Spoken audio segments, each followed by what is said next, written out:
Oh, you leave them open. Check, check, check.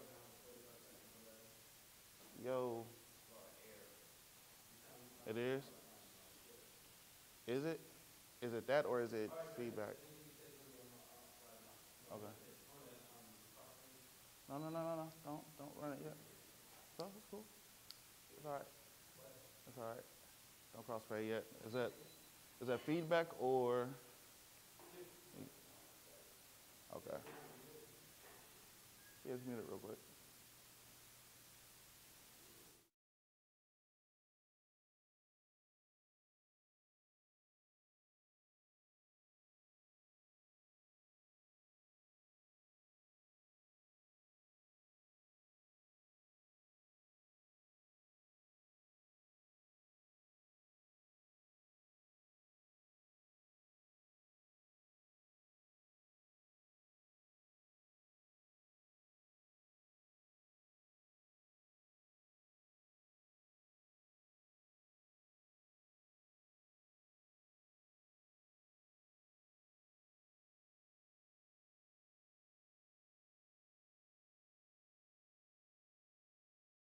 Come on.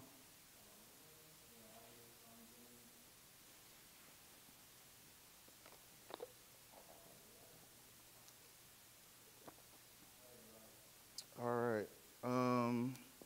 What's up, y'all? Shit, it's been a minute.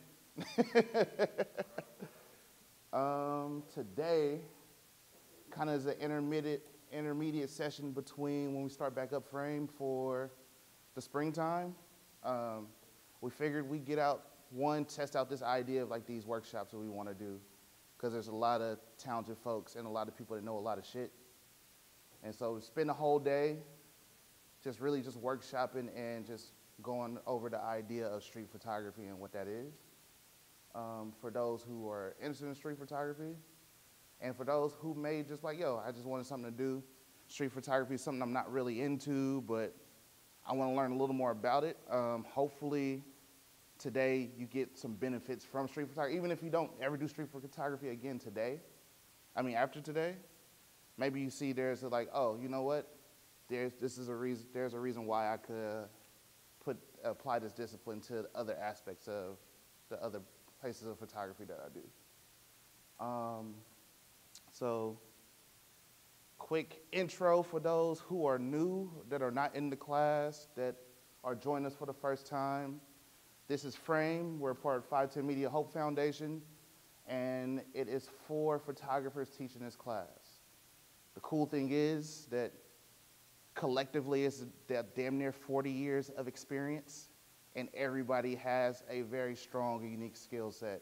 And I pull on these guys for a lot of things when it comes to photography. They are like my compass. Like if I feel a certain way or I feel like I need a checkup on something, I'm usually going to this guy like, yo, check this out. What do you think? They go, that shit. What if you do this? Or, that's cool. And like, just having a community with these guys right here is just super tight. And hopefully, when we get the other workshops going, everybody else could plug and play to their strong suits. But today, it's probably gonna be a majority me and Kevin talking today, because we the ones that really be out in these streets. Kola, the Nigerian Prince, he does a lot of fashion, wedding, super high-end photography. Soda Scott does a lot of fashion, editorial, landscape photography. So when it's time for those guys to plug in and we get to take the back seat, that's going to be fun. So that's us. And, oops, I'm going the wrong way with the slides. So the objective for today, to codify street photography. I messed up and forgot to put photography at the end, but that's okay. Codify street photography. If we could codify what it is to a degree, we could start seeing stuff out in the street while we're out. It's like when you read a book for the first time and it's about something you kind of know something about, but when they start putting language to it, you're like, oh shit, that's what that is, and you start seeing it. Hopefully we can start doing that for people today, to build a more robust tool set.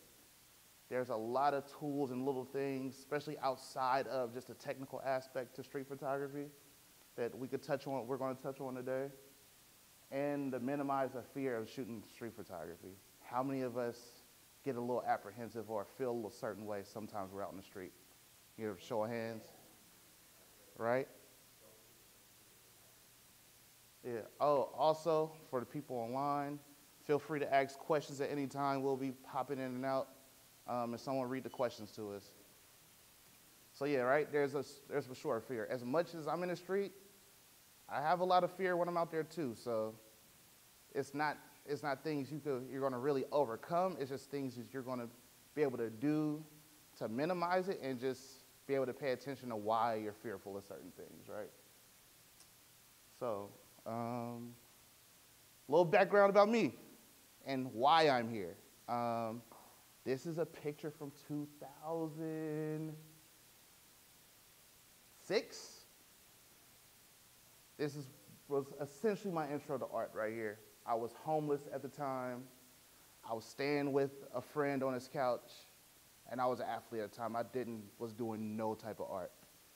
So like I would go they was doing graffiti, like they just started. So we'll go train yards 23rd, and I'd just be lookout because I wasn't doing shit. I'm like, all right, fuck it. Like I'm sleeping on your couch. I might as well come fuck with you, right? Sitting in the train yard, they're sitting there catching tags or whatever. I'm sitting there being lookout. I'm sitting there bored. It's dead, quiet. It's cold as shit. It's like 3 in the morning. We got school. We got to go to school the next day. And I'm sitting there like, you know what? I saw the can. I picked it up. And I hit that nozzle, and I was hooked. And that was essentially my intro to art. That year was a little rough for me. I was an athlete, but I pulled my hamstring that year, so I wasn't running. So I wasn't running, doing the thing that I loved, and I was homeless at the time. And I was taking photography because to get into school, to get into Ohio, I pretty much had to take an art class. And my first year in high school, first period was Mr. Hunter's class, which was a photography class.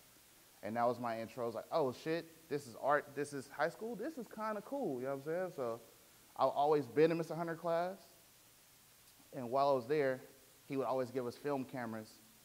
And like he saw that I was going through shit, he was like, yo, just take a camera. And it was a Pentax K1000. It was like the cameras that nobody took out of the class because they were expensive at the time, right? Like any class camera we took out of class, it was a disposable camera. He's like, take it, here's a couple rolls of film. Like you might find some enjoyment in this because I see that you actually like photography. So I took it, didn't take it, no, never mind. I remember one day after school, it was like I couldn't go to track practice, couldn't go do rehab or whatever. And I had a couple dollars in my pocket. And I was like, yo, I'm about to go down to Pizza Man on Broadway. Anybody remember Pizza Man from back in the day that was on Broadway? It's where that fried chicken spot is now. Like right where Rite Aid is. So they had the cheap ass, big ass slices of pizza back then, right?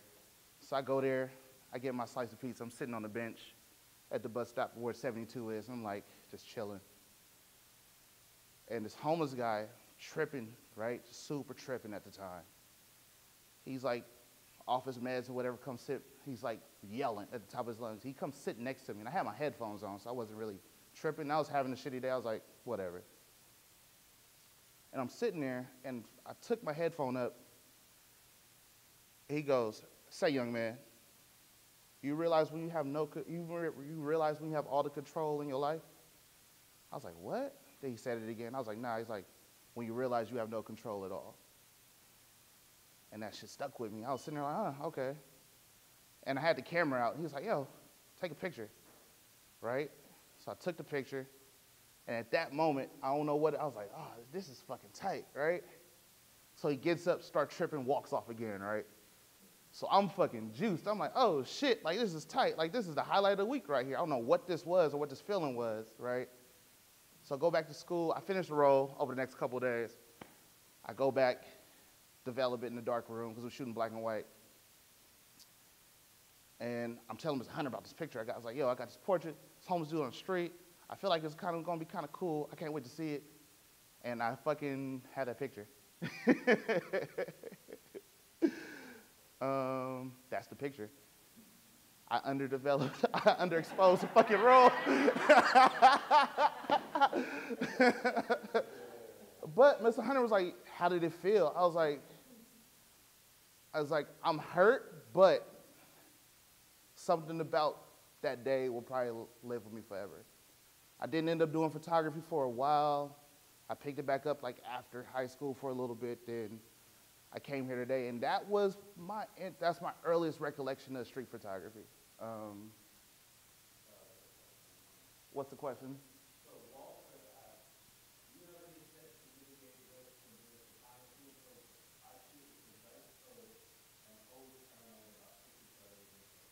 Haha, we'll get there. But short-term answer, Zeiss Otis is a big-ass lens, and it looks expensive because it is expensive, but we'll get there. So that was my intro to street photography. So street photography for me, and this is a working definition, and it might change by the end of the day after we go through this, but it's a capture and observation of humans interacting with their environment, right? For me, at least. I know people talk about the candid moment, this, that, and the third, and the traditional sense of street photography is a thing, but for me it's this. My intro was the guy at the 72 bus stop.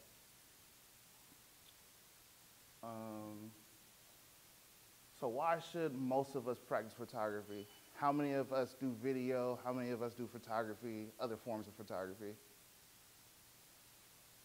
What's your name in the back, bro? Gary. Can't hear you. Gary. Gary? What do you do?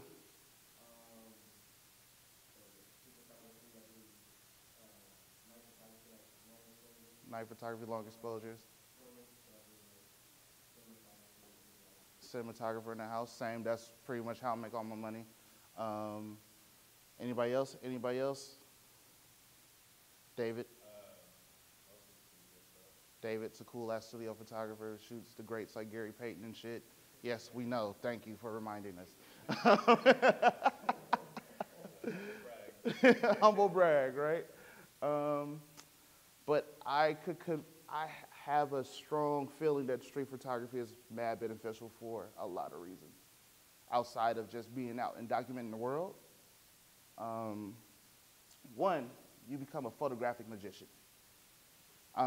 There's this one cinematographer that I follow named Ryan Booth, and he wanted to get better at just being able to see and produce images in natural light and just ambient light. So he grabbed a little old X100 and he would just go out on his day-to-day and just shoot and observe the world and workshop these ideas. And as we're listening to podcasts, it's like, it made me so better at the craft. Because now I've put myself in so many different scenarios that if I'm on a paid shoot or I'm on a shoot producing, I have to fall to a lot of my defaults at a lot of the time. So it gives you the chance to experiment, because when any other time, on your own time, you're going to be able to pick up a camera and just observe what cameras and lighting do, right? Next one, you build an arsenal of tools, right? You could pretty much walk into any situation and figure it out. Quick story, I was finished doing this one job, and the owner of 510 Media called me. He's like, say, man, why did this, that, and that happen? I was like, what are you talking about? He's like, well, it looked like this, looked like this. I was like, well, I ran into this problem, I ran into this problem. He's like, I don't want to hear that shit. You in the street every day. If you don't sit there and, it's like, you're not a one-dimensional photographer. Like, you don't sit there and shoot in the studio in artificial light all day. So you shouldn't have this excuse. And once he told me, I was like, huh. I was like, you're right. And with that, I was able to, I took that information and started applying it. And nowadays, going into a lot of jobs, I don't have as much anxiety. Who like is a working photographer and it's like before a job or a big job, you got all these things that you have these feelings about before you do the job the day before. David, Kev, I got Gary back here. When I start subscribing to that mindset, like by my practice every day, I could go into any situation and make something happen, the anxiety calms down a lot more. So if you out being active in the street, you could lessen the anxiety, right?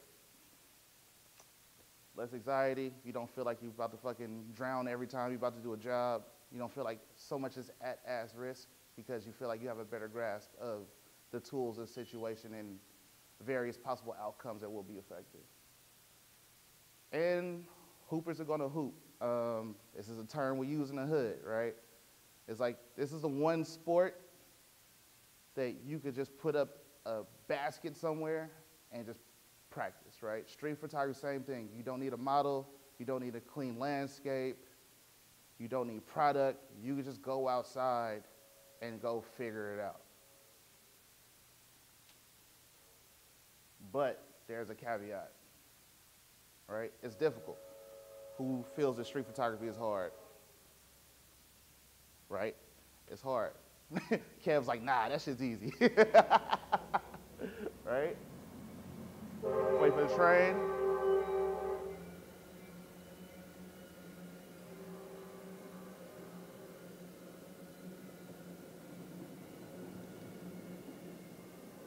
All right, train. All right, it's scary, right? Due to you don't know what's going on out there, you're interacting with the world and you don't know how they're gonna perceive you with this camera. You don't wanna feel like a creep, but you outside anyways, right? You don't wanna feel like a creep, right? But you out there with a camera, so you feel like you got this damn target on your back for so many different reasons, right? But it's scary, right? It's ambiguous, right? Over the history of time, we've seen millions of street photography images, and who has a hard time like differentiating like what makes a street photography image, right? I did for a very long time. So with that, we're gonna start trying to codify what street photography is and kind of the elements of street photography, not necessarily saying these are right or wrong, but the idea that once you can start putting these in the back of your head while you're out looking for images, you can start seeing them a lot quicker, right? So the first one, the first type is the moment, right? A random incident that's going to happen that probably can't be recreated, and it's gone. Once it's gone, it's essentially gone forever. Stacy took this. No, I'm just playing. I took this. Josh, what was that analogy you used the other day? That analogy you used that was hella funny. I can't remember. Josh is a verbal master, and he always come up with these little like sayings and stuff. He came with this analogy. It was like, it wasn't lightning doesn't strike in the same place twice, but it was something else, but it made absolute sense. I can't remember. Right, no sunset will ever be the same. This is the moment, right? Once that sunset happens, you will probably never see that same one ever again. So the moment, right? A lot of rare instances just happen. You have to be ready for them. They happen quick, or you can anticipate them, but it's just your ability to pay attention to what's going on. Next one, the narrative, right? Pretty straightforward. You can see the image and you know exactly what's going on. There's a story. You can essentially make a beginning, middle, and end, even though it may be wrong or right, but the image allows your brain to do that, right? Unlike the moment's kind of just a thing that's happening. You're not really getting the idea of what the linear story can be, but for example, this image right here, took this a couple weeks ago. I saw it happening, and I was walking over, I grabbed a photo, he looked at me, I grabbed another one. And yeah, you pretty much could insinuate what could have happened, you see what's happening, you know where he's going, right?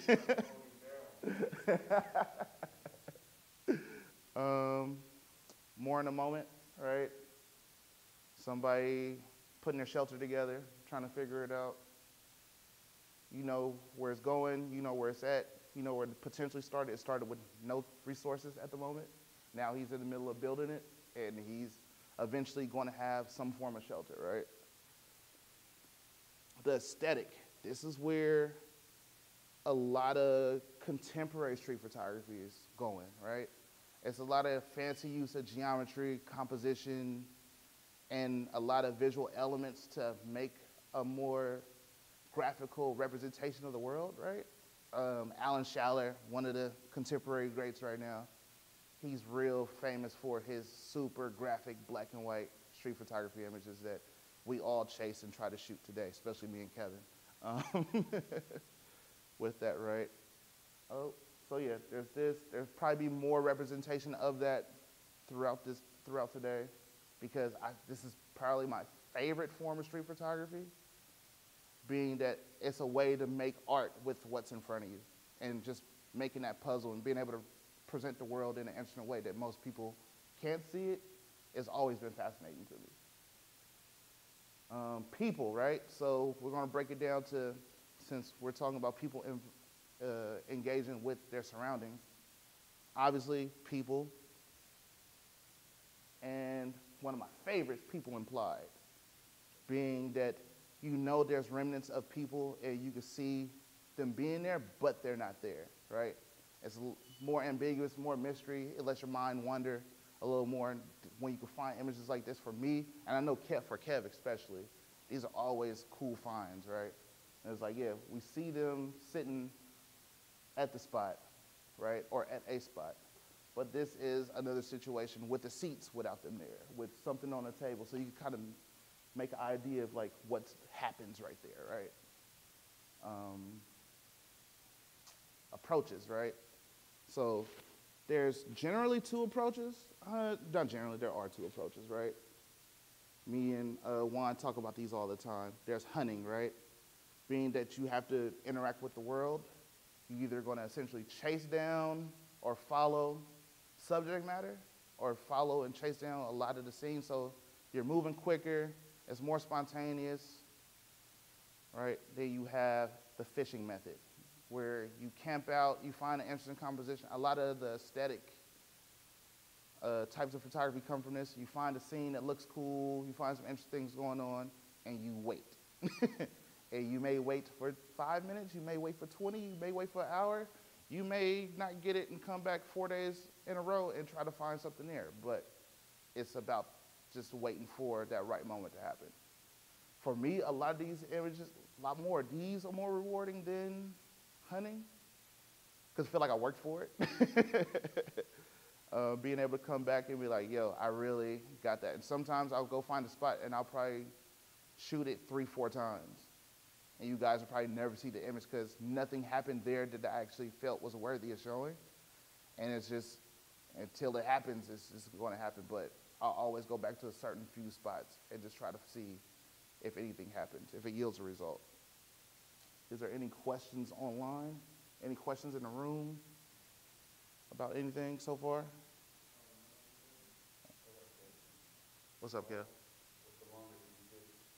What's the longest I've fished for? Like consecutively, like in a session? No, just like in a location and then went back 2 days, 3 days later, trying to find a photo. That's just the longest duration of What's the longest? There's still a few. I would say the longest I've like went to a spot, came back, didn't get nothing, went to a spot. Same time of day too. It was like, okay, the light is working right here at this time. At 10:45, I will be back at 10:30 tomorrow. And once that 10:45 to 10:50 window is up, that light change, I gotta leave because it's not the same shot. I've done that, for the longest, I've done it 6 times, 7 times. I did. There's a few spots where there's still a lot, there's probably like 4 spots I haven't got nothing yet, and I just go back and check around the same time. Like, from outside, I'm like, oh, I'm outside around this time, let me run over here, because the light's about to be the way it's going to be over there around this time. I got you. For a price. What's up? Question online?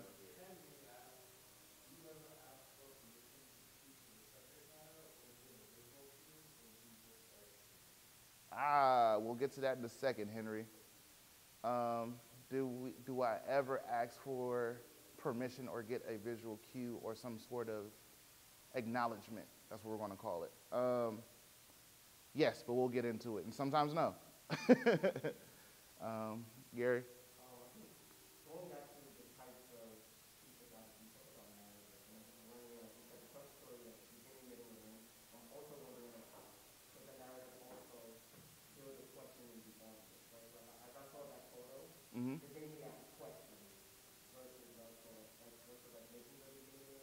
Mm-hmm. things like why is he going off stuff like does it allow or could it be used to trigger questioning if one like to be there?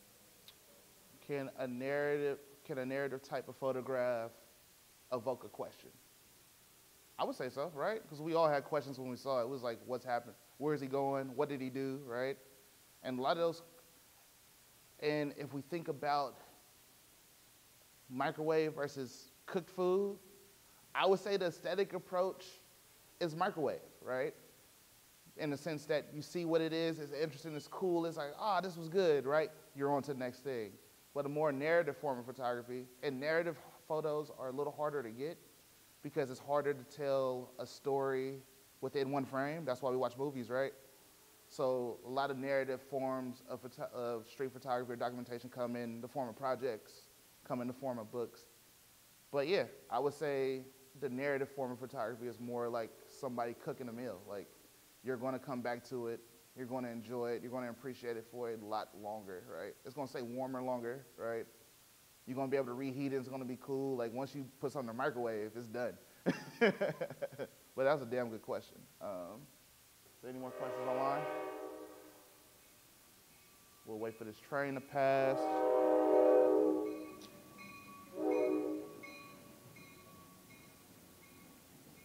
Types of photography is making sense to people? Is it helping? Let me know, like, nah, this shit don't work. All right, cool. So back when I was shooting more, I did a lot more hunting than fishing. Silent said he did a lot more hunting than fishing when he was out shooting. Same, I did a lot more hunting. I still do. Let this train pass a little more. This train loud as hell.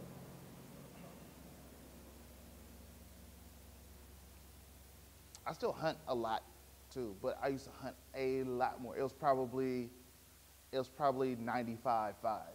95 of me hunting. Now, I switched gears a lot and I could pick when I'm gonna do it. And that just comes from time and being able to see how street photography breaks down for me, allows me to know when's the right time to do which. But yeah, camping is tough.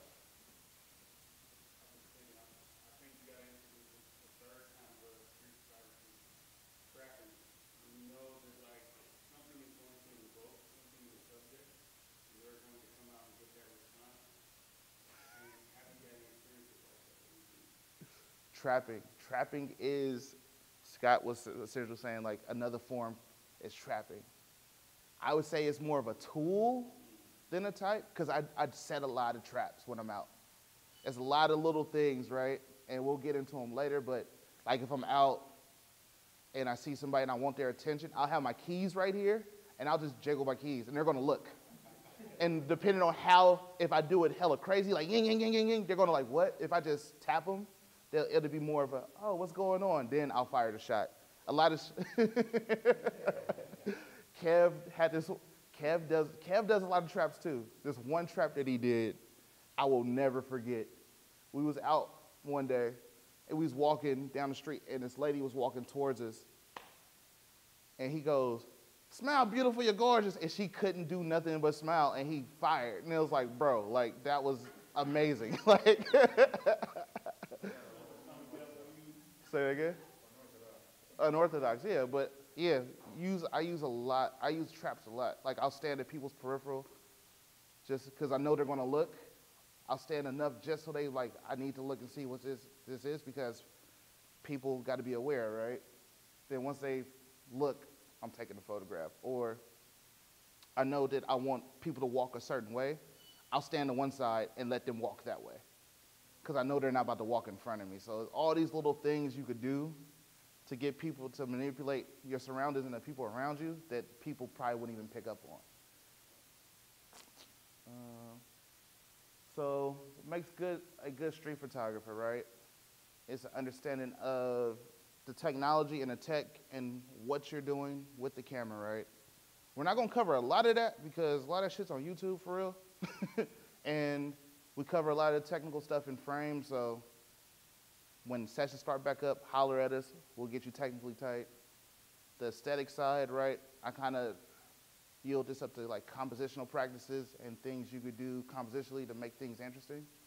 Because at the end of the day, a photograph is design, right? And how do we use design principles to get people to look where we want them to look and how we want them to interact with the image. And mindset. Mindset is probably the biggest and the most intangible, because a lot of us know how to use a camera at this point, or to a degree. We know how to use a camera good enough to get an image, right? But what are the things you're missing when you're out in the street that's stopping you from getting as many good images as you want, as regular as you want them? So tech, we'll talk about. Basic camera settings is probably the baseline when I go outside. It's f8, 1/250th of a second, around ISO 400 to 800. And essentially, this is me establishing, I don't want no shutter shock or no motion blur from when I hit the trigger because you're moving so fast. If you're at 1/25th and you hit the shutter fast and you're moving, the shot's going to be a little blurry, so I stay away from it. I try to go 500 if I can most of the time, if I'm really just moving around.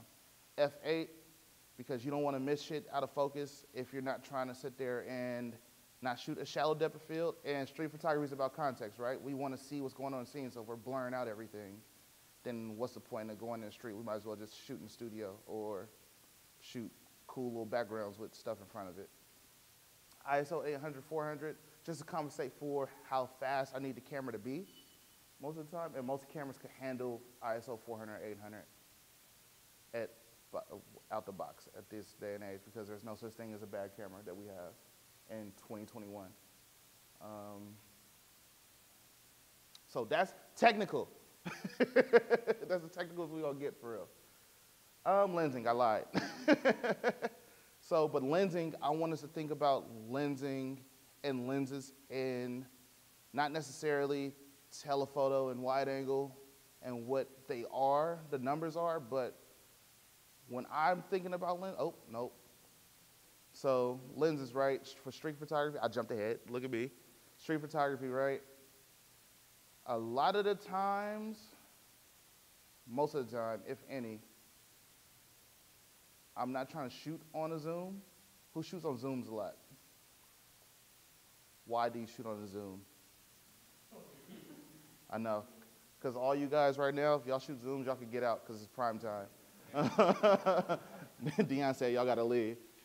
I got primes. Okay. But I think a 24 to 70 aspect of my work, so I can give you the, I guess, the word activity, I can shoot like landscape, like it's kind of like shooting landscape or features, versus I'm just too focused and things like that, and focus all in the city.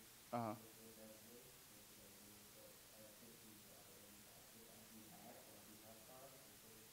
I do have prime, but just like you try to fix, you try to fix that so well, it allows me to do work. So, I know.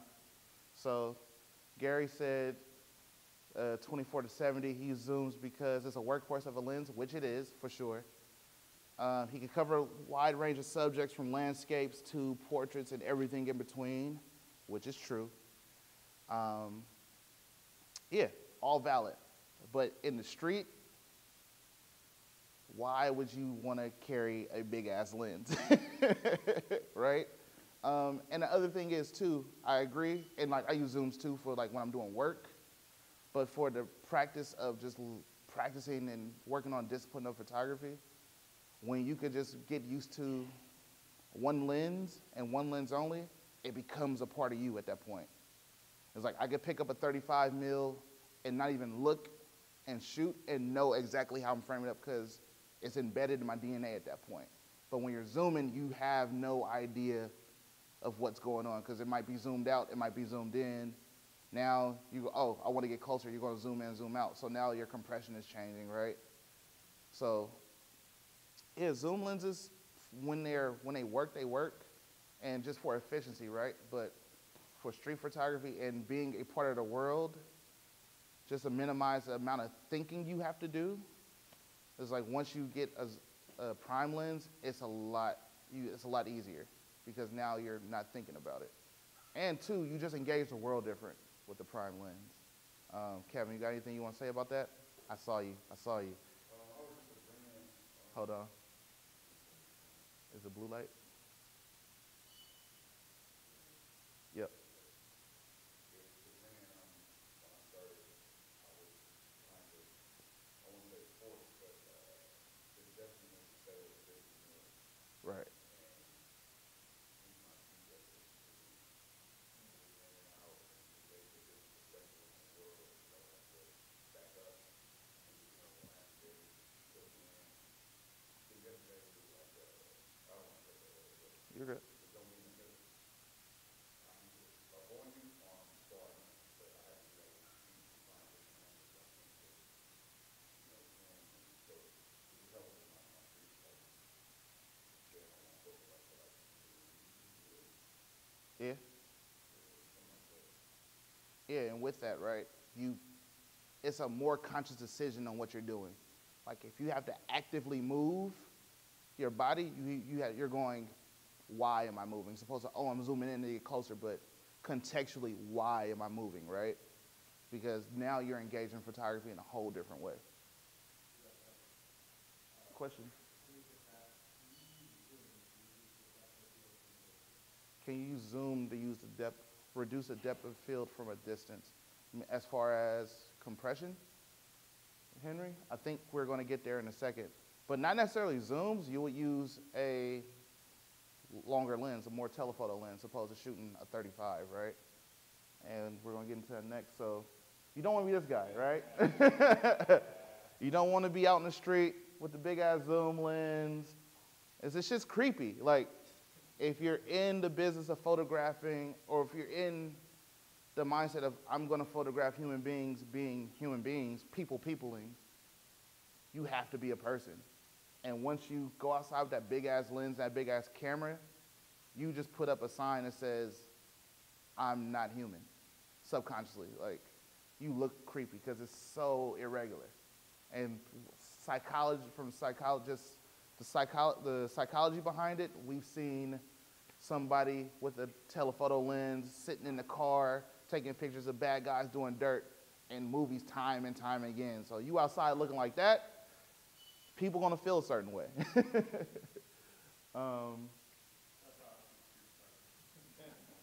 Yeah, and you look like a cop.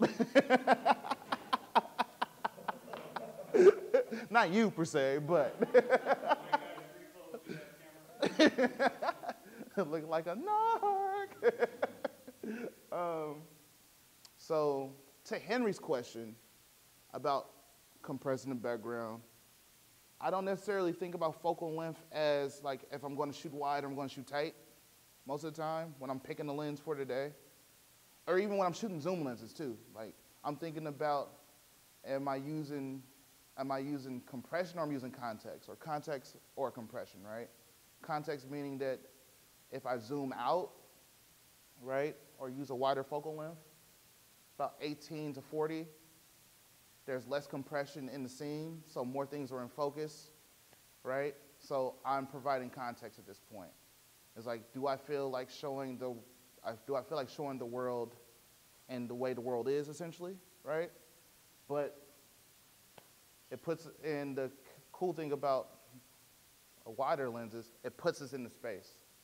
Like you ever see a portrait of somebody shot with like 50 millimeter down, it feels like you're in the space with that person.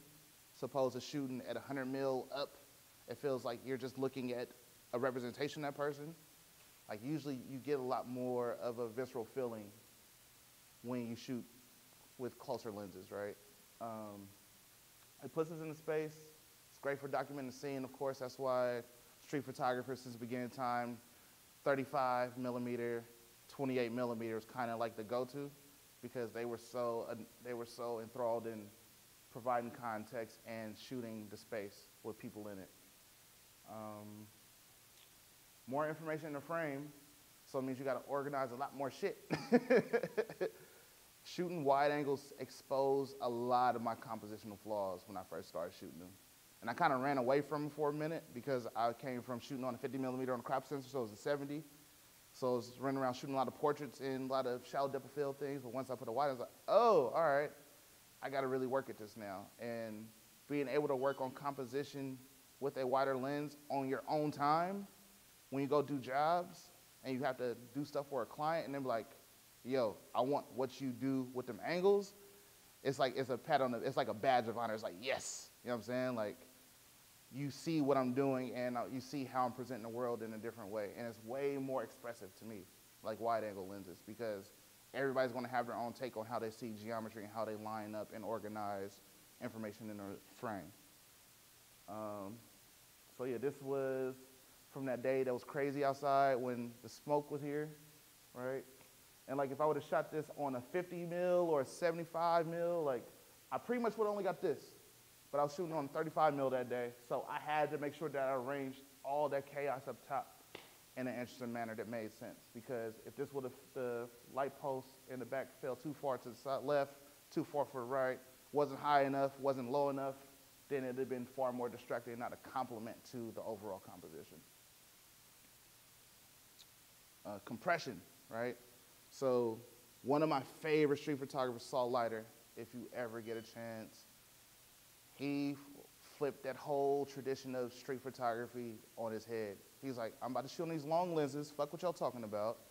And this is a lot of time when people shooting a lot of black and white. He's like, I'm gonna shoot color. And he shot, and now today we get a lot of people shooting in that style. It's like shooting through windows, using things to dirty or fog up the image, right? And using longer lenses to isolate people, shapes, and forms in the scene, and making it more about the person, but using compression to control those elements. So with compression, right, most telephoto lenses start from 60 to 135. Use compression to isolate. It's easier to compose, right, because everything kind of just lines up neatly, right? Even though, because with wide angle lenses, things start to distort. When you start using telephoto lenses, everything starts to straighten out.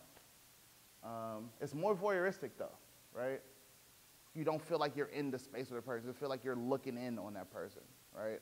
And some days I feel like being that way. Some days I'll throw an 85 mil and it's like, you know what? I don't feel like being aggressive. I don't feel like really being in people's space. I just want to just compose from afar. So I'm not putting my energy into the scene as much.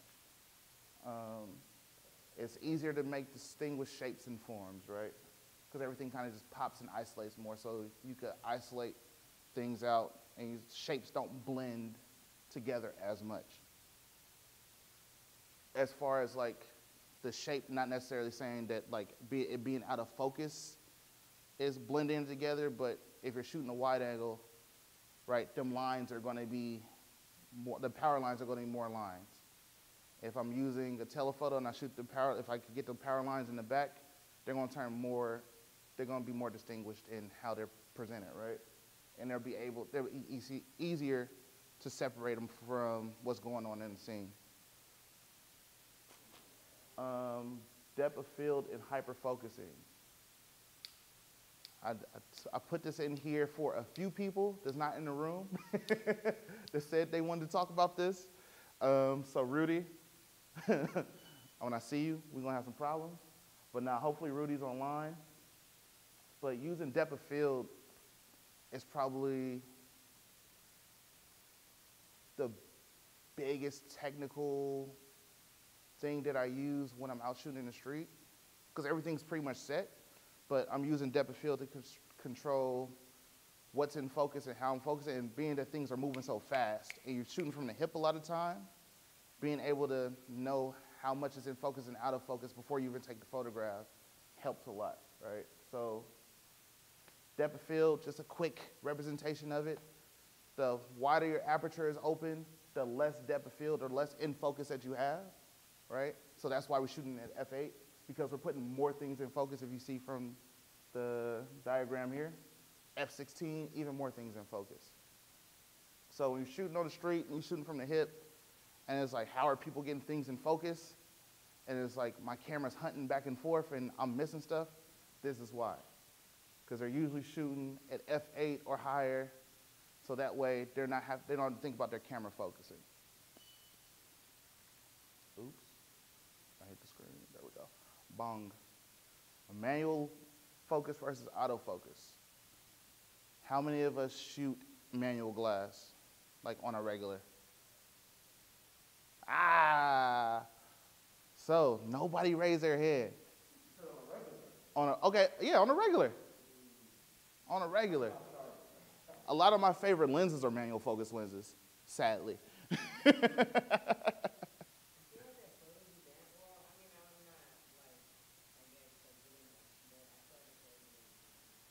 Brooke says it feels like it slows her down. That's fair. That's super fair. That's super fair because it does when you don't know how lenses work. And once you understand like hyperfocusing, I could debate you that manual focus is actually faster. It'll make you faster in the long run for sure. And you'll miss a lot more shots. Because if we're looking at how lenses and how manual lenses are marked, especially a lot of the newer cameras today, they're focused by wire, so the electronics and the wire, the lens is being focused by the wire internally. It's not actual physical mechanism no more, like old lenses were. So if you look, you have a distance scale on the lens, right? So if you see that it's marked from, you see how on the front of the barrel, you see the feet and you see meters at the bottom. So that's telling you when it lines up on that diamond, that orange diamond, at 8 feet, it's in focus. So if you're using that, right, and you're using hyperfocal distance, so you're like, yo, I'm shooting at f8, so you know 8 feet, and I probably got, hyperfocal distance is half the distance in front of it. So if I'm at 8 feet, I got 4 feet behind me in focus, and I got about another 16 feet behind me that's going to be in focus, or damn near infinity, depending on the lens, right? The shorter the lens, the more they'll be in focus. The longer the lens, the more compression, the more it's going to be out of focus. So that's another thing to keep in mind. So if I'm on a 35 millimeter, and I know that I'm shooting from the hip, or I'm shooting people, like I'm hunting and I'm running and I'm chasing people down, if I set the lens to 4 feet, and I know that 4 feet, when I get 4 feet in front of somebody, I'm pretty much going to have from probably their thigh to above their head, I can just fire. And it's going to be in focus every time. I don't have to wait for the lens to try to think, oh, what are you trying to focus on? It's going to do the then it's going to miss. Who's that happen to? Me too.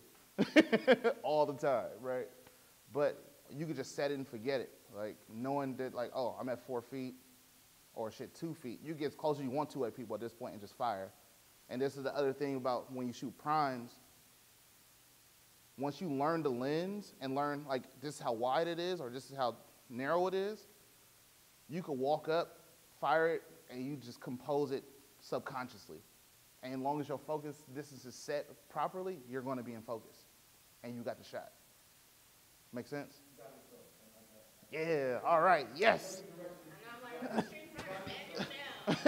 No, so manual lenses, though. Yeah, I mean, yeah, but I've been.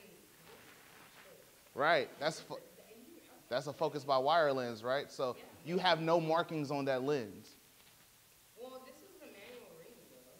But do you have, I have no, you're right. when you turn it, can you turn it, look at can you turn the lens, look down and say, I'm focused at 4 feet? No.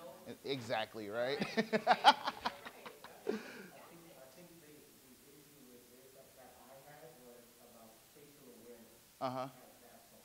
Like, I understood like the distance aspect, but it's just like what's 4 feet? Like, What's 4 feet? what's 4 feet? That's a very valid question. I don't know.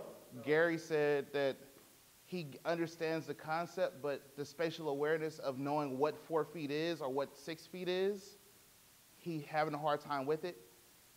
That's what happens when you shoot zooms. It takes practice, though. It takes practice because I could do it with a 50 millimeter. I could do it and I'll hit. And I could do it on a 50 millimeter at 1.4 and I'll hit 90% of the time. But that took me 3 months. I got a lens that I'm trying to learn now on the medium format because with a larger sensor, that depth of field gets shallower, right? So trying to do that with a medium format lens now is like, I'm missing a lot more, but I'm hitting a lot more as I do it. It just takes practice. Or you can just shoot a wider lens and it's a lot easier. Because if you're on 24, 28 mil, if you're at 8 feet, everything's in focus basically, everything. And if you're at 8 feet at f8, f11, everything's in focus. You don't have to worry about it. Any questions? Any questions about hyperfocusing? There's, dope. So yeah, there's a whole equation and a thing if you want to go and learn about it more, but this is how I approach it, and just to keep it simple. And more times than not, I'll grab manual lenses. And the manual lenses are usually older, so and you treat them as a paintbrush, they have more character, they render different, and by picking up old glass, you get to see and experience the world in a whole different way, and photography for that matter. Like I'll buy a little $30 lens just to try it out because it's gonna keep me active. It'll keep me in the street trying and practicing. Suppose it's shooting on the same lenses over and over again. And it's like, yeah, I'll go back to them, but I'll get burnt out, I'll get tired because now I'm seeing the same thing over and over again. Josh shoots this, oh, what's up? I would just add one other thing is like people who are working with professional photographers, doing manual is going to make you stronger in your profession because you're going to have to always be thinking about what your aperture is and how it applies. And so once you're on the job, you're going to be that much quicker on your feet to be like, oh, this needs to be that face right now. We need to have this set up here. And Drake kind of touched on it before, but it'll be like lifting weights every day in the gym. You're professional. Scott doubled down and said it'd be like lifting weights for you photographically, like you're in the gym training every day because now you're more aware of what's in focus, what's out of focus, correct? Essentially? Yeah, all right, cool. I was relaying it for the people online because we don't have a mic in the room. So the aesthetics of it, right? We covered a lot of this in frame. So we're gonna breeze through this because I'm ready to go outside. So aesthetics, right? Aesthetics essentially is composition. Thinking of composition as contrast and placement. Everybody that took frame, we did this. These are a lot of the same slides from last time. So with contrast, we're thinking more outside of light and shadow, right? We're going to think of color contrast. The first thing you look at is the orange. What is that, orange or red on here? The red square, the red circle, right? Because it's contrasting in color. Color contrast, right? Usually whatever's on the opposite side of color wheel, we're going to use color contrast to make things stand out. A very, very, very easy example, that's probably why I didn't put one, especially nowadays due to COVID and everybody has these blue masks on. It stands out because people are orange. It is the opposite side of the color wheel. And a lot of the cityscape is like a lot of brown, orange in that spectrum, right? So it's a lot easier today to get color contrast, to get separation because everybody has the mark of the beast at this point. Right, color contrast. You see the blue, it makes you look dead in there because everything else is orange, same premise. Contrast in shapes, right? We're gonna look at the triangle first, right? We see all these geometric shapes, but these organic forms of circles and cylinders interacting with it is gonna make it stand out. Values, light and shadow are a traditional idea of contrast, or the more common idea of contrast. Light and shadow, they're in the light, they're standing out, everything else is dark. It's exaggerated, but you get the point. Activity, this is a cool one, right? Motion blur, right? Little bruh right there is being isolated due to activity, even though he's the same thing. Focus, right? Depth of field, focus. We focus on what's important. Texture, I don't have one for texture, but just the idea of competing textures. I could have had one, but I was running out of time. I ain't gonna lie to y'all. Right? Things that are unusual. This is my favorite. The clown sitting in the seat in the diner, or the train going by while you're trying to have a class. Unusual, without context. All right. One of my favorite photos of all time. Give it up for Kevin Allen, everybody. We got the little person standing outside with a shirt off, because little people are pretty uncommon. Isolation, right? When we isolate, when we isolate things, right? We put, okay, that's cool. When we isolate subjects from the group, they stand out because they're the loner, right? Black Swan. Faces. We look at faces because we are people. So if you spot a face in a crowd, you're going to look at the face first before you start looking at the back of people's heads and everything else is going on, right? We look at the ladies on the back of the bus first before we see the kids.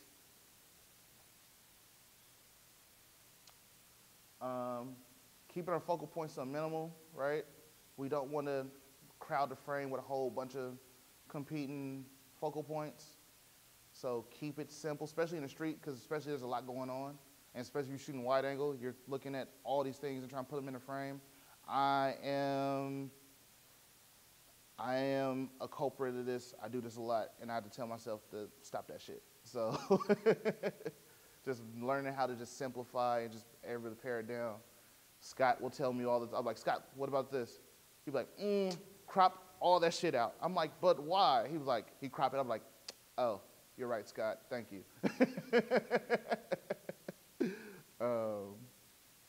Placement, right? Our traditional or a more common idea of composition.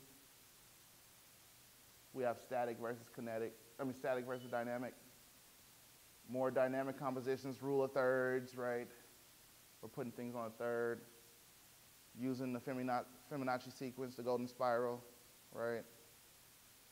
If you need to know more about this stuff, we cover it in frame, so holler at us, right? Static compositions, right? Things are more centered, more weighted, more even.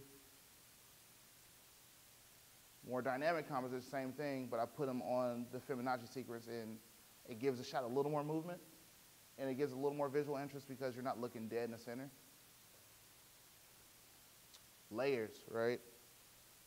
Foreground, middle ground, background to build depth, right? Usually people focus on the mid ground. And when we did the class, Stacy had this question.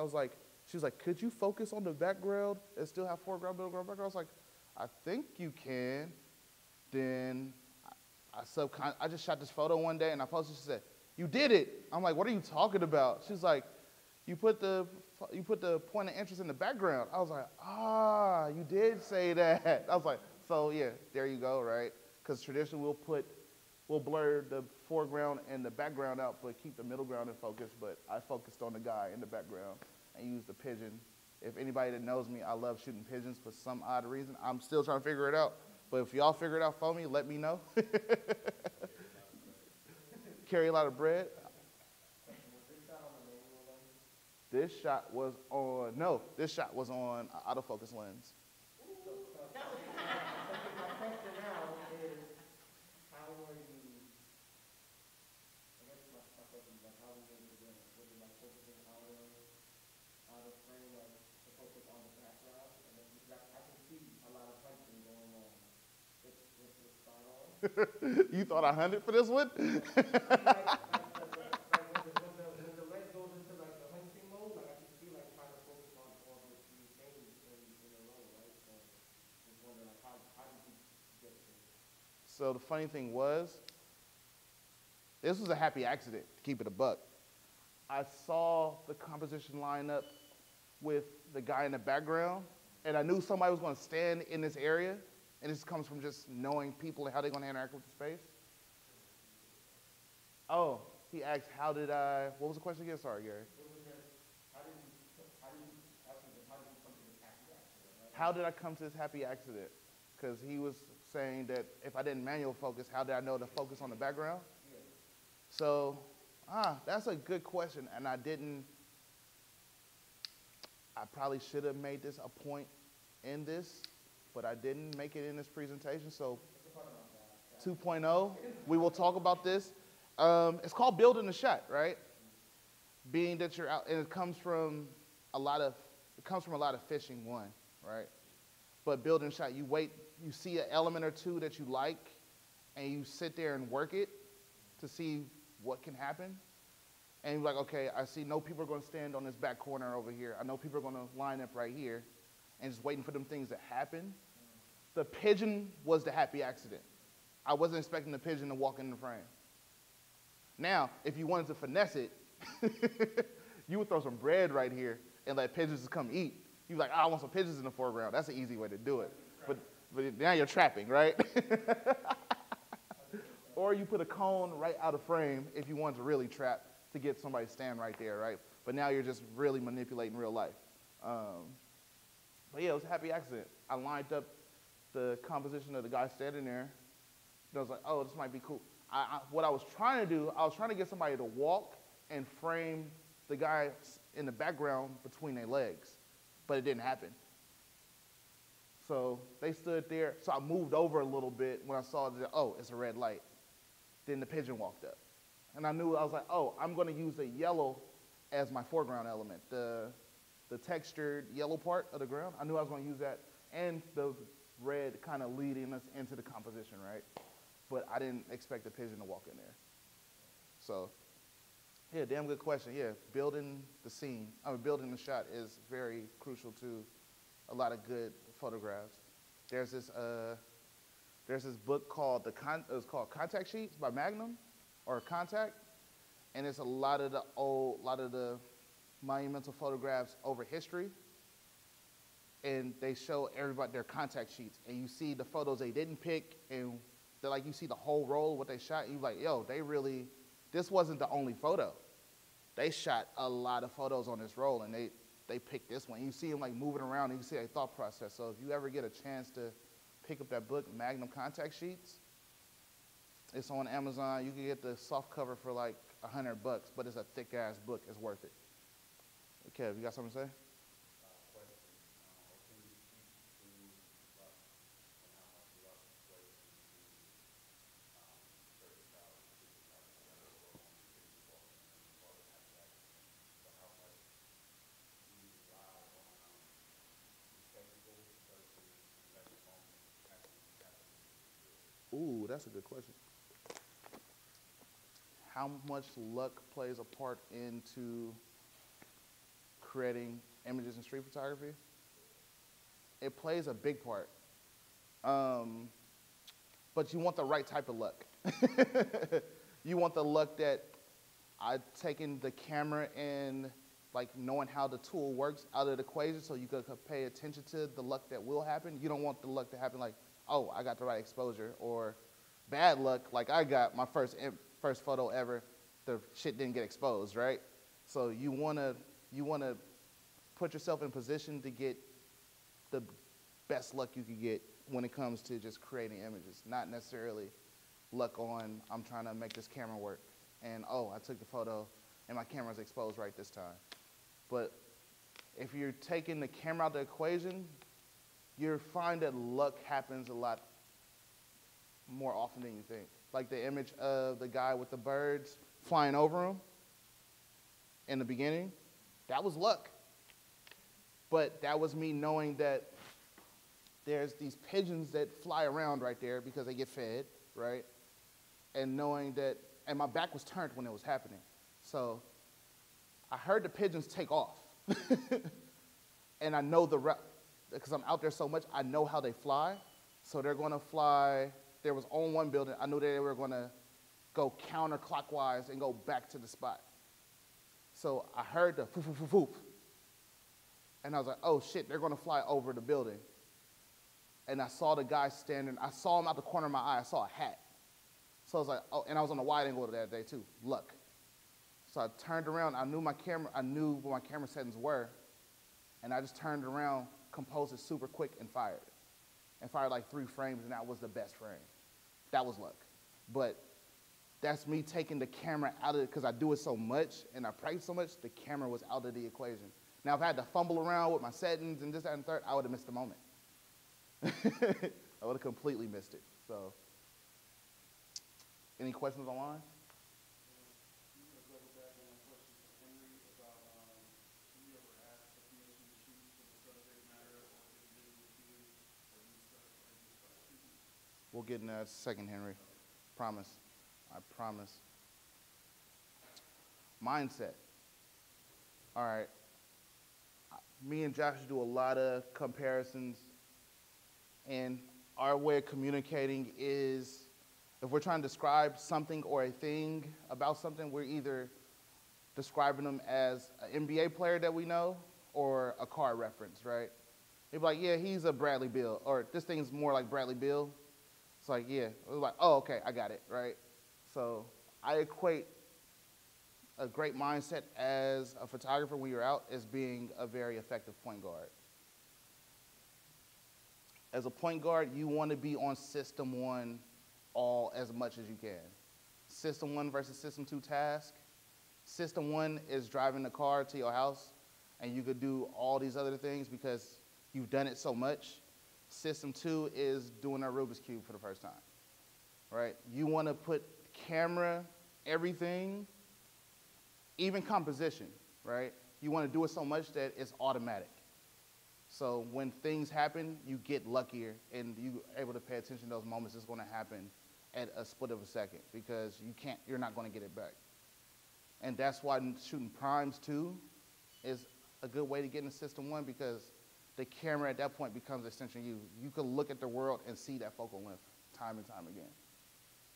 A point guard, you see Kyrie Irving, he doesn't need to think about if he's going to go behind the back or between the legs and go to the left. It's so automatic that the game happens and he just does it.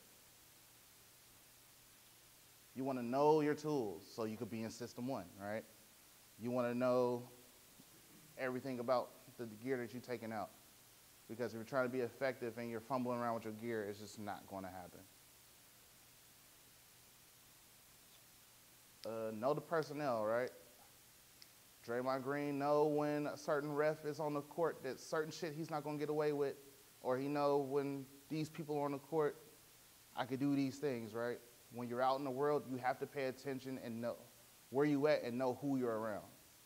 It's like if you're in Chinatown and you're us, a lot of us black males at this time, you know that what was going on in the news and this, that, and the third. If you're not paying attention to what's going on, you're going to interact with that space differently, and you're not going to get a good result. Well, not the result you want, because now you're trying to think of why are people acting kind of different towards me at this point, right? So being able to know these things in the spaces you're going in, right, is super beneficial. Like for me, Chinatown is my practice ground because I know I'm not going to be able to get portraits often because as I told you guys, I started out shooting, my intro was a portrait. So when I was able to get out and do street photography and have them on camera, I was shooting a lot of portraits of people. But I was like, yo, I go to Chinatown, nobody's trying to speak to me. I have to really work on composition. So I would go to Chinatown frequent. And I still my practice ground today because I know I can't photograph all the shit that I like to shoot all the time. And for it, I became a lot better at composing and learning all these little tricks and cues to get people to interact with me while I'm taking photographs. Know the court, right? Daylight savings time happened today. If you're going outside, before I go outside, I know what time I'm going out. I know what time the sun's rising. I know what time the sun's setting. And with that, you know, I know the direction the sun's traveling that time of the year. Because that's all going to affect how you play the game. Because if you're going out in the morning and you're looking for portraits, it's going to be harder to do because, and it's a sunny morning, it's going to be harder to do because the sun's lower and you're getting long traveling shadows and light is harder. So I'm going outside. If I'm going outside in the morning, it's like, yo, I'm going to chase light and I'm looking for all these little interesting light patterns and things that's going to make all these cool aesthetic compositions. If it's an overcast day, I know I can't do that because there's no shadows. So I might put a longer lens on the camera, or I'm just looking for little moments that's happening, right? Or I'm looking for portraits that day. Know your gravity. What's your gravity? Know who you are, how people interact with you when you walk into the space. I am a big black dude with dreads. I have a camera. When they're looking at me like, oh, what is he doing? I exploit that all the time. If you look at a lot of my photos, like candidates, and with people looking like, they're looking curious because they're trying to figure out what the fuck I'm doing. We were on a photo walk, and we had a couple people from class. We was in a mission, and I was watching how people interacted with one student. I was like, bro, I'm hella mad because they don't pay attention to you. They just don't care. Like, she's walking around camera, and they're like, oh, whatever. Like me, they look at me quick. I'm like, all right, so you got to know how you're playing the game in the space and knowing how people are going to react to you, because if you're looking for a certain thing and what you're presenting isn't allow that to happen, you have to know why. Make sense?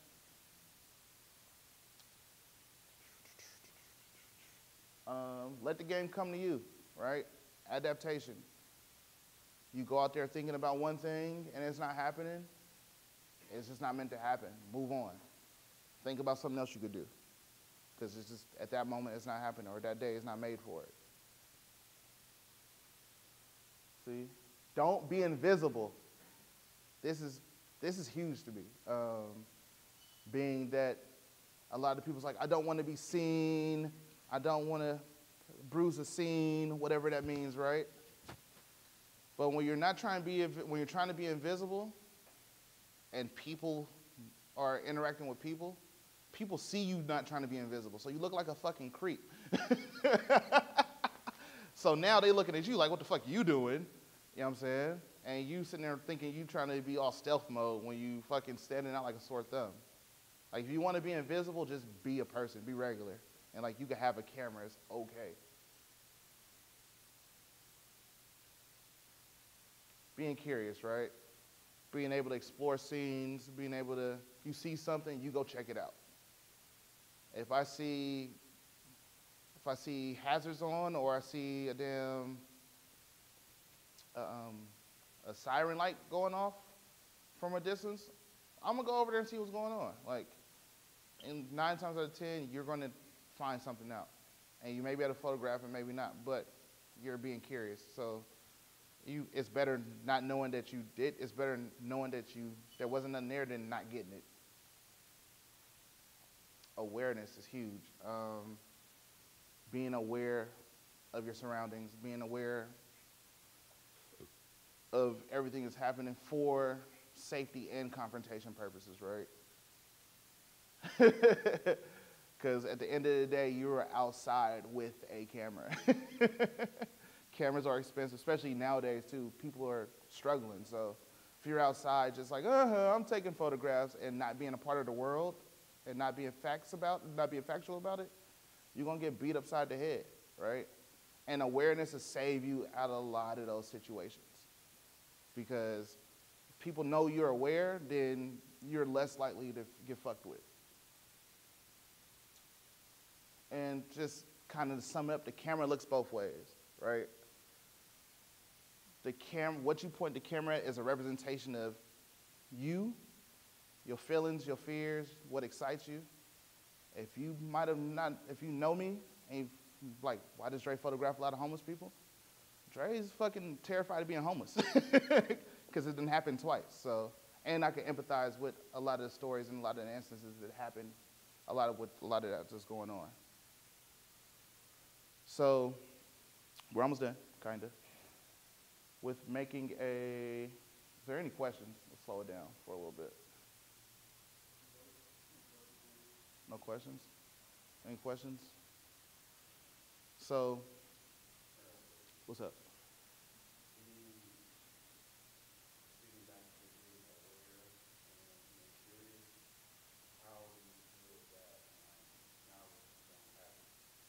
How do you build the knowledge of being awareness?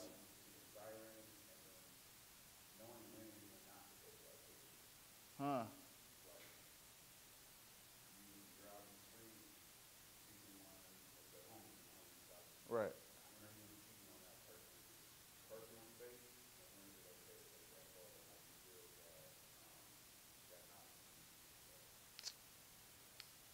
well, well, camera looks both ways, right? And if you giving me energy or vibe like me personally, morally, I'm not gonna photograph someone who can't really be coherent or can't really project out into the world what they're really feeling or thinking at the moment, or just be able to have a full-blown conversation with me. So if like I see somebody that's really like tripping that day or just having a bad day or whatever, like I'm not about to stick a camera in their face. Or like if I see somebody I see all the time from the same route that I walk, and if they high that day or drunk that day, I say, hi, how's it going? And keep it pushing. And when they sober, a lot of times we have a conversation for a minute. But it's just knowing my moral compass, me personally, just those things I'm not doing. I'm not taking pictures of people abusing drugs or trying to use photographs to exploit people, you know what I'm saying? So I know there's a lot of people that do, but I personally, I'm not a fan of it. Yeah. So when it comes to making photographs and getting a higher yield on just being able to get photographs while we're out in the world, you want to make a game plan when you go out, before you leave the house, before you go out to make photographs. What am I trying to achieve today? Case study, right? Just a super quick one. The photo walk from the mission we had a couple months ago with a few students. I knew it was a Sunday. I never really photographed the missions. I knew it was a Sunday. We were going around 1 o'clock, so I knew the sun was going to travel a certain direction. And I knew that the mission is a street that's about 200 feet across from side to side. So I knew that there's a lot of up and down. There isn't too many things where I'm going to get a lot of like leading lines or S-curves or be able to climb up on stuff or get like other perspectives. So I'm going to use a kind of longer lens to compress the scene, to isolate folks and just observe people, right? And I know what a 50 millimeter, if I shoot across the street at 200 feet, I can get a wide shot of a scene, but using the compression of a 50 millimeter to blend the background a little more so they're not standing out. So I knew the sun was on one side of the street at 1 o'clock. So I knew on one side of the street, if I'm shooting this way, I'm shooting portraits. If I'm shooting this way, I'm shooting interesting light patterns and people interacting with the spaces. And that's all I looked for. And I came back, and I knew that I was going to be with the students too, so I'm looking out for them. So I can't be aggressive. So I had to kind of play it back. So I knew if I couldn't shoot wide angle, because of wide angle, I'm aggressive. I'm running up, I'm hunting, I'm being in the mix. But I knew I couldn't do that because the goal was to make sure that everybody else was taken care of. So, but with that, I was able to shoot what I was thinking was going to happen, right? And I came back with probably like 30 photos that were like solid, right? And this is just a few, right? Just seeing how light plays in the space, right? Knowing that I was across the street, every time I'm shooting across the street, it's the same type of frame size. I knew that before I went outside. Knowing that the sun is going to be coming this way, so I knew every time I shot across the street, the signs and all the little marquees on the buildings, they were going to create these interesting line patterns and shapes. So I knew that I would be able to use that as a compositional tool. Yes, Gary. Sorry, I'm not going to No, you're fine. Please, ask them. What is your choice on like the creative style or the thought process of shooting in color versus black and white? I think you touched on a lot of black and white. Is this like in camera when you're shooting, or is it like in post? Good question. What is the thought process of shooting or the creative decision when I'm shooting black and white versus color? I'm temperamental when it comes to that. Some days some stretches I shoot a lot of color, some stretches I shoot a lot of black and white. I use it as black and white as a tool for me when I'm out shooting, because I'll shoot raw in the camera and shoot JPEG. And if I feel like I need to concentrate, or I feel like I'm struggling to concentrate to see what's going on, and I need to put that in system one so I'm not thinking about it, I'll shoot black and white. So I can pay attention to what's going on. Because in color, especially in Mission, it's super colorful too. So all that shit's a distraction. So I shot in black and white just so I could concentrate on composition and just interesting shapes and patterns and people interacting with the space. If I'm shooting in color, I'm looking at color contrast most of the time, more than anything personally. So, but if there's a lot of colors going on and you're trying to make photographs, your brain is working, me personally, my brain is gonna work so hard that I'm missing a lot of the important shit. So I'll shoot it in black and white, then I might go back and look at them, see what they look like in color, but these just stayed in black and white because I like them in black and white. But I do make conscious decisions to go shoot black and white when I am, and that's a whole another class for a whole another day on like what's effective black and white images. But damn, solid question, solid question. Any more questions? Questions online? All right, good. What's up?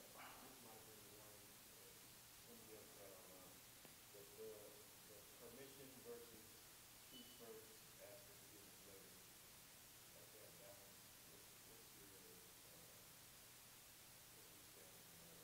What's my stance? Because I know you said when shooting homeless folks, you can have conversation and whatever, but sometimes that's like in the federal business, for example, and that's not the case when it's something quick in front of you. Like what's your balance? What's my balance? One more time, just 2 sentences. First, ask for forgiveness later. Okay. So, how do I feel about shooting first and asking about permission later, like in more candid situations?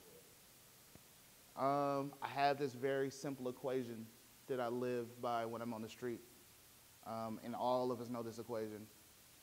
What's 1 plus 1? I mean, what's 1 plus 0? Sorry. 1. What's 0 plus 0? So all you could do is win on the street. You shoot that shit. But yeah, nah, you take it. I mean, and my thing is, if it isn't presenting someone in a demeaning manner, I'm gonna take it. But the only time where I'm going, no, I'm not taking it, is when it's that situation. Okay.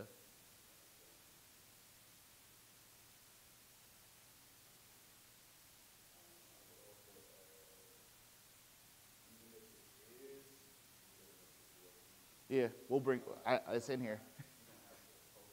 Yeah. Yeah.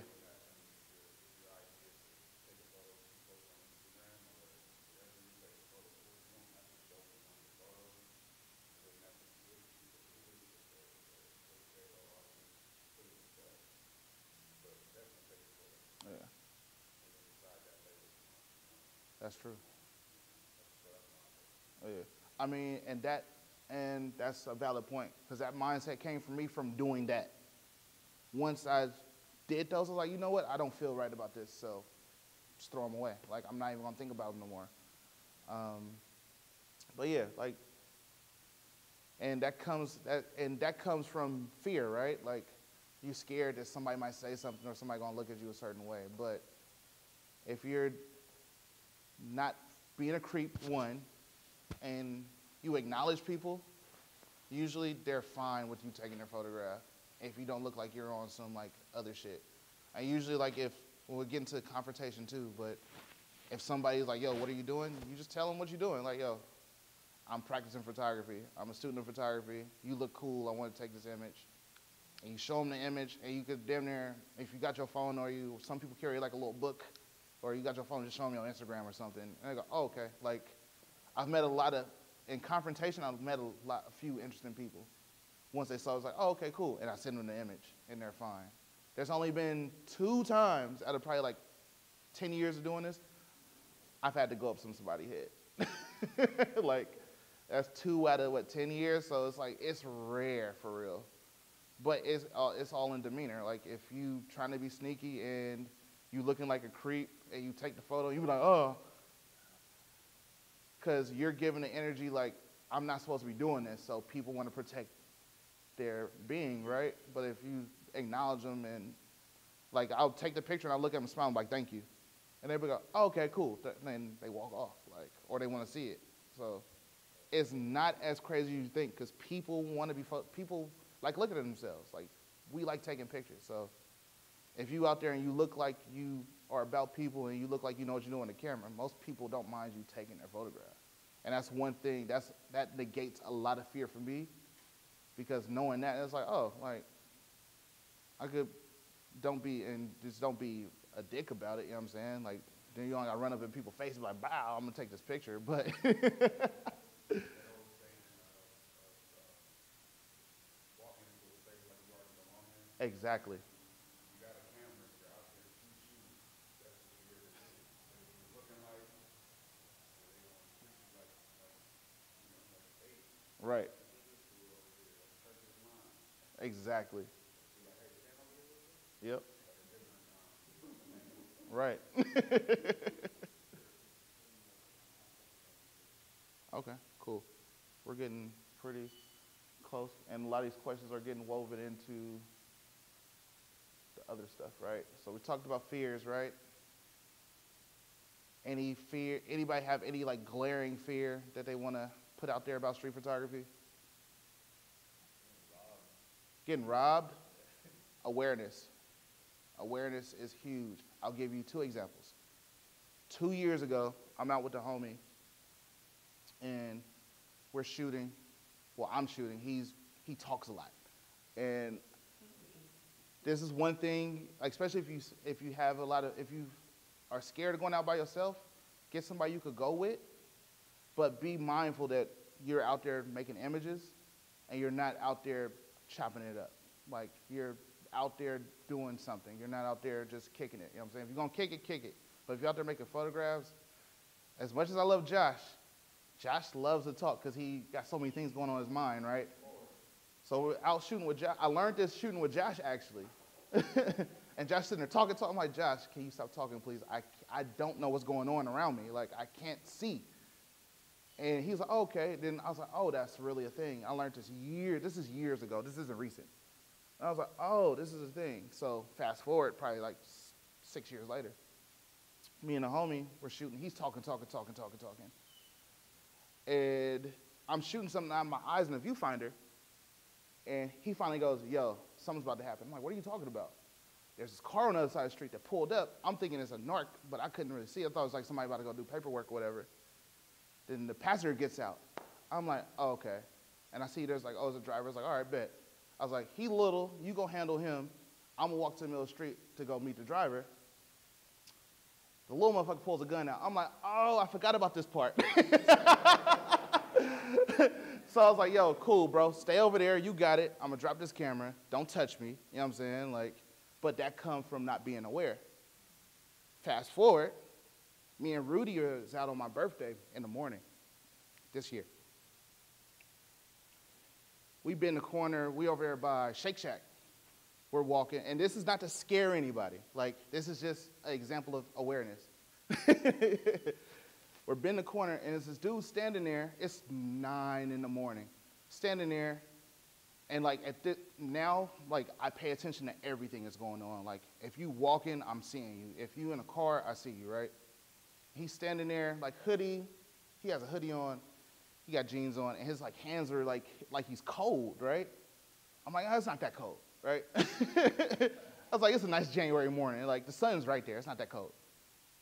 So I look at him, I acknowledge him, and I'm walking by him, and his energy just felt weird. I'm like, what the fuck? So I look back, and he's still looking at me. I said, here we go, right? So I beeline across the street, right? So I go across the street. It's like, if I go walk across the street in this angle, he's following me, right? He starts coming. I'm like, oh, okay, bet. So I'm like, Rudy has no idea what's going on. So I'm like, all right, bet. Coffee shop's right here. It's like, I'm gonna go in this coffee shop. So we're going to a coffee shop. He follows me in the coffee shop. Rudy's behind both of us. I'm like, all right. So I get close enough, like, all right, bro, like, if something's gonna happen, like, you're gonna have to really do something. He goes like, can I use the bathroom? And he goes into the bathroom. I was like, this motherfucker. I was like, Rudy, you didn't see that? He was like, see what? I said, the dude that followed us into the coffee shop. He's like, no, I didn't see it. I said, bro. So he in the bathroom, we shake spot. He's like, no, I didn't see it. But awareness kept, if we wasn't both paying attention, some other shit probably could have happened, right? And it's like maybe he really needed to go use the bathroom. Maybe he was mentally imbalanced, right? But if you're not aware, and a lot of times, and they tell you like, people rob people who aren't aware. If you're not paying attention, they're gonna get your ass. So just pay attention. And 9 times out of 10, like if you're paying attention, it's harder for them to do what they need to do. Also, like, you gotta treat, I was with this online, so I figured out Yeah. as well. You gotta treat, street photography like the stock market. You wanna be loss averse, but not fear-based. Damn, that's dope. Awareness, you know what I'm saying? But also, don't fucking put the house down. Don't gamble with more than you can afford to lose. Exactly. Like when I would go out and I really want to shoot some street shit, I got an XT1 and a little 35mm lens, and a black camera, and I just take it out and have some street shit. I don't bring out my Canon 5D Mark IV to go shoot street shit, because if I lose that shit, I got insurance, but don't gamble with more than you can afford. Yeah, don't gamble more you afford and don't gamble more than you can afford and treat it like the stock market. That's dope. But yeah, like, because at the end of the day, if you out there long, it's just math. It could potentially going to happen. Like honestly, I don't think that's gonna be the last time I'm gonna be robbed. Like I just don't. But I'm not going out there with more than I feel like I could afford to lose. And if I am doing that, I'm just gonna minimize what I feel like I could afford to lose at that point. Kind of unrelated, but not. I watched a documentary on rap music, and there's an old school rapper named LL Cool J. You familiar with the guy? Well, before that, he said he used to wear his gold chain because it signified I'm live enough to wear this gold chain and not be robbed in New York. Right. So if you see somebody with a big drums roll on or something expensive and they're in the hood with it, that says you know better than to take this from you. Right. So also Dre being a big black guy plays on the opposite side where probably not going to just run up on him like that, but he might give you. Right. So Because I will. he was in a smaller person, or then you might have to figure out different ways to deal with it, like the street with a small camera. But if you see somebody outside with a big camera and they looking like they're not really tripping, it's probably a reason for that too. Facts. So yeah, fears, right? It's going a little longer than I anticipated. Street portraits, right? If we think about the idea of asking somebody for a photograph, right? It's like, how do I do it? A lot of us feel that way. It's like, why would this person want to let me take their picture? I want you to start thinking about taking portraits in the street a little differently, being that we're documenting and showing people in their environment, right? We want to think of portraits as an acknowledgement of other human beings, right? And that's your end. If you want to know how to approach people to take their portrait, acknowledge them. If you see somebody with some cool glasses or a cool hat or purple hair, they want to be seen. Like, so you point to that and you be honest about it. It's like, yo, I like your hair. Like, can I get a picture of you? You acknowledge something they put effort into, so they're going to allow you, 9 times out of 10, they're going to allow you to take their picture. Unless they really just don't want their picture taken, and if there's a no, 0 plus 0 is 0. I use this all the time. Like I see something, it's like, yo, I like your hat. Them glasses are fresh, right? And it could be a homeless person too.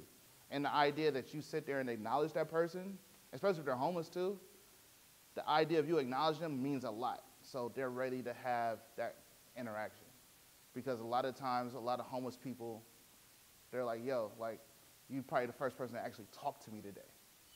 So, yeah, be human, you know what I'm saying? Like, people want their picture taken. If you see somebody that you want to take a picture of, there's something that made you acknowledge them, so let them know that. And you're going to get a picture. Jasadi?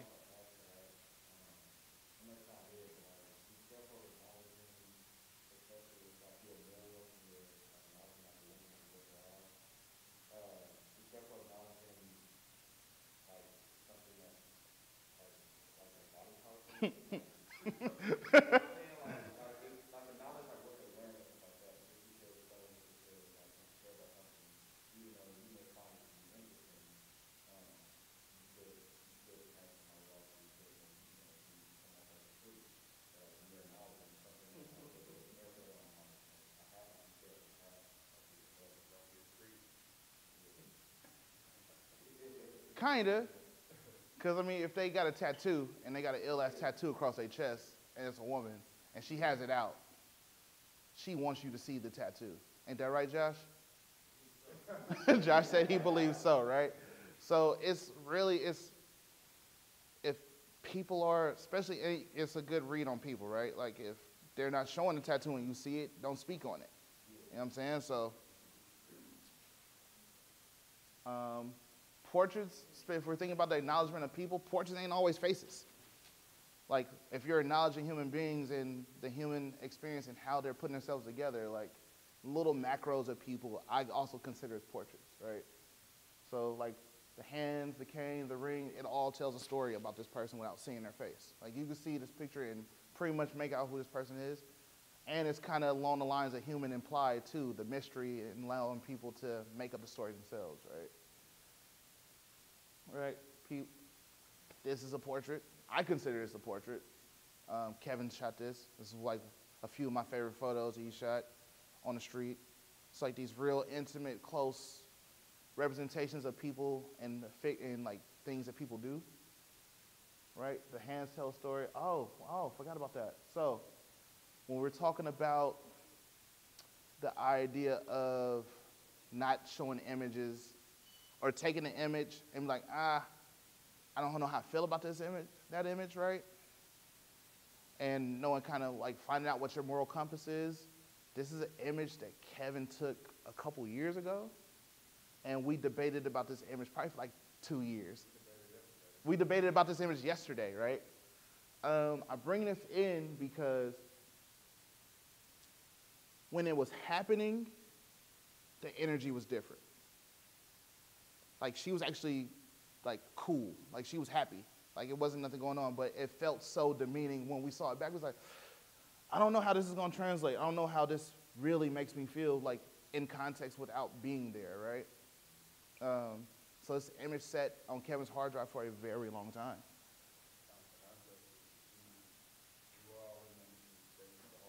Yep.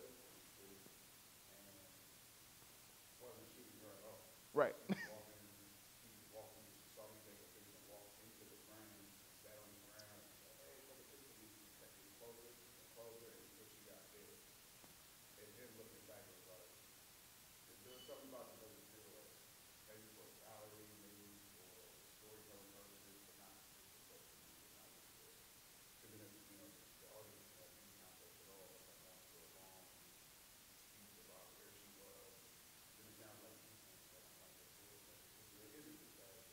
Right.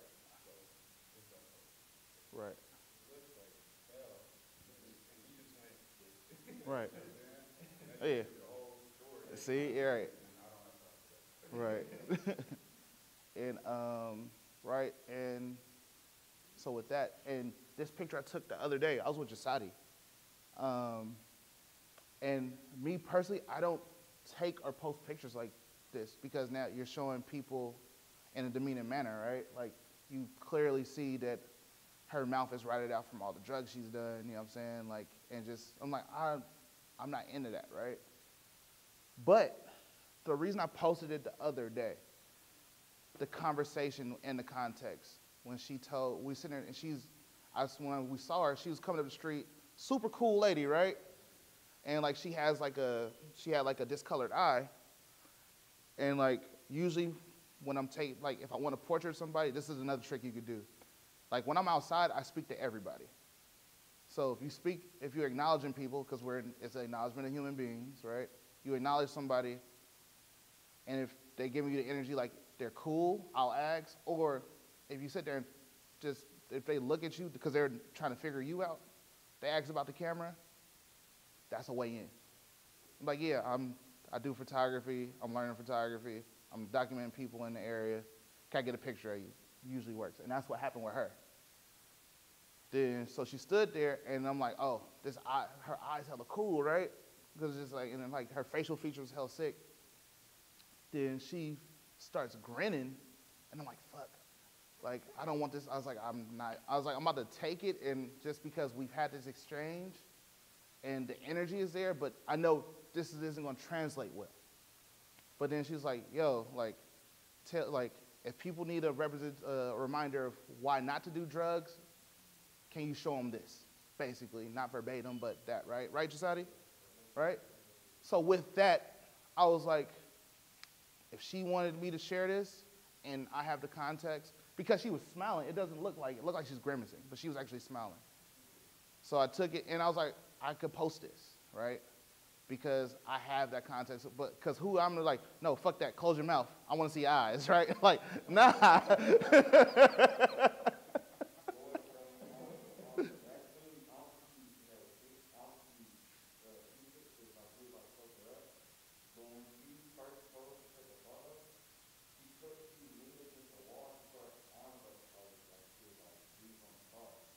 Yeah, I didn't see that. Yeah. Right. Yeah. Super, super sweet lady, right? And it's like, and you could tell that she was happy she had the interaction. And usually for portraits with me, that's why it's like, for me, portraits is a real quick interaction. I'm not sitting there trying to sit there, have a long conversation unless we're really having a conversation. But for me, it's like that instant transfer of energy, right? It's like you see me, I see you. We had this exchange of energy. You left with something, I left with something, right? And this is a representation of that. And I know a lot of people that sit there and camp and sit there and really talk to people and have this and make these stories. And it's like, yeah, that's cool if that's your thing. But it's not that my thing because I'm not really not that wordy. It's I'm just curious as to why. I mean, I know you say you want to be like tripping up. I want to take a look at your eyes. But like after the fact, after you got the shot that she gave you, was there a reason why you didn't double back and be like, hey, actually, your eyes are telling me? Was there a reason why you didn't engage or go for that shot? Because I think there's always a fine line of what you get and what you ask for. Oh, for sure. So I'm just curious about your experience. Scott asked, since I was so interested in her eyes, why I didn't double back once we had the exchange and I didn't ask for a shot for her eyes, because it's half of what you ask and half of what you get. The way that exchange happened, I didn't want to contaminate it with more shit. So we had the moment and we both kept walking. Then she said something like, and she's like hella insecure about something. And me and Josiah like, nah, you tripping. Like, you're hella beautiful. Like, what are you talking about? And for us to be walking in that moment, like, oh, actually, you know what? I actually want to picture your eyes. It's like, it's not a photo shoot. Like, so, but sometimes it do happen, but in that moment, it wasn't the space for it. And just really, and that comes from experience, just really paying attention to how people interact with you and being empathetic to the space that you're in with people. Because then once you start doing too much, for me personally, I feel like you're just trying to exploit them. Confrontation, right? We covered this already. Like, you take the photo, you develop the game plan, you got all these tools. The back end of the photo, there's going to be two things that happen, or a couple things. They're not going to trip. They're going to acknowledge, be like, oh, can I see it? Or they're going to be like, what the fuck are you doing? What the fuck you're doing? Like, the best thing to do is not to lie. Because if you're lying, people can feel that you're lying. So just be honest with it. Like, I'm a photography student. I'm out here learning photography. I use it all the time too, because I am. That's why I'm out there, because I'm practicing and learning, right? Or if I saw something interesting, I'll just acknowledge it and be like, oh, okay, cool. And I mean, there's gonna be the moments where people be like, they want to take it to another level. You just figure out how you could de-escalate it. Like, yo, if it's really that serious, I'll delete it. Then if that don't work and they just on some other shit, then you just gotta figure out, you gotta figure out how you wanna go about that. Not gonna tell you how you do it because everybody their own individual. But I have my ways. I'm pretty sure Jasadi and Kev have their ways.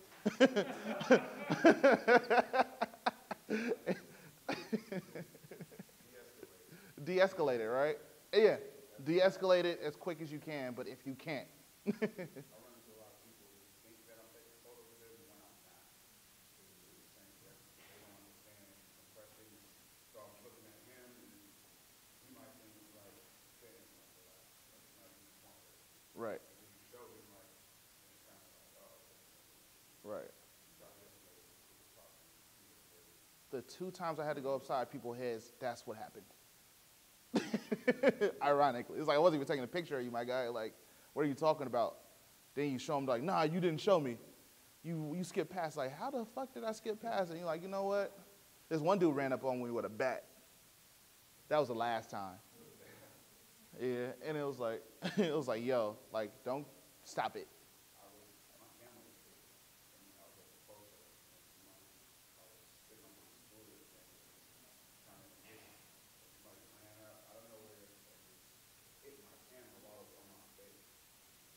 And I'm like, jump off the scooter, there's so much going on, and you have to go, this works. Jumping off the scooter, put my camera up, doing whatever protective measures, X, Y, and Z. And I'm in this dude's face, and people are like, yeah, take it back. And it's like, you know what? This ain't the time for Right. necessarily drunk or something like that. Let's not do it. Right. So, yeah. Yeah. De-escalate if you can. Then do what you got to do to protect yourself at the end of the day.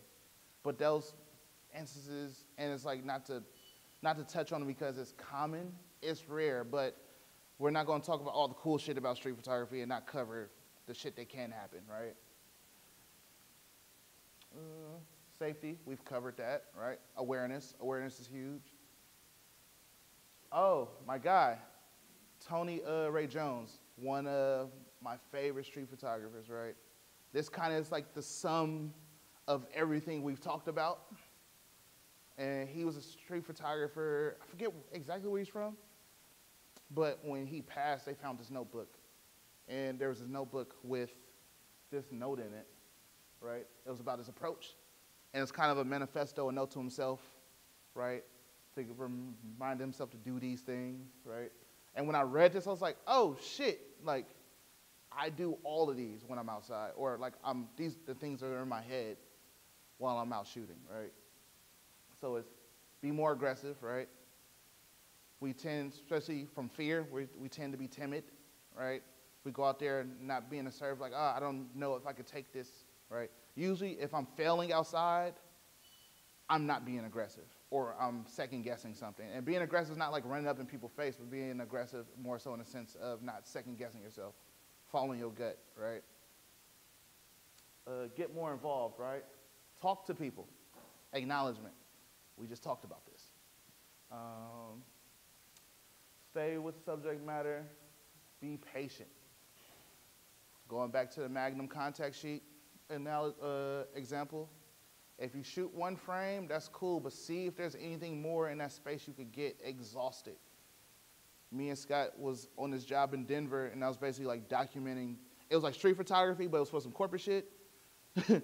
And Scott was like, you still shooting this corner? I was like, yes, I am. Because I knew that other shit could happen. And just really trying to, especially if I'm not going to ever be back here, what's all the possible things that could happen in this space?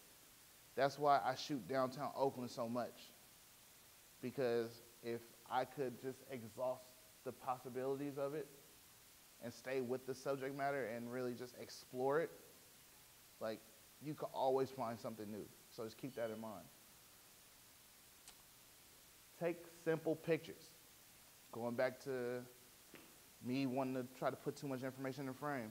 Back to having hella focal, trying to keep as many, try to lessen the amount of focal points in an image, right? Because we want to be clear and concise in what we're communicating. See if everything in the background relates to the subject. Context. Does this make sense? If this person walk in this frame and in this scene, do they fit here?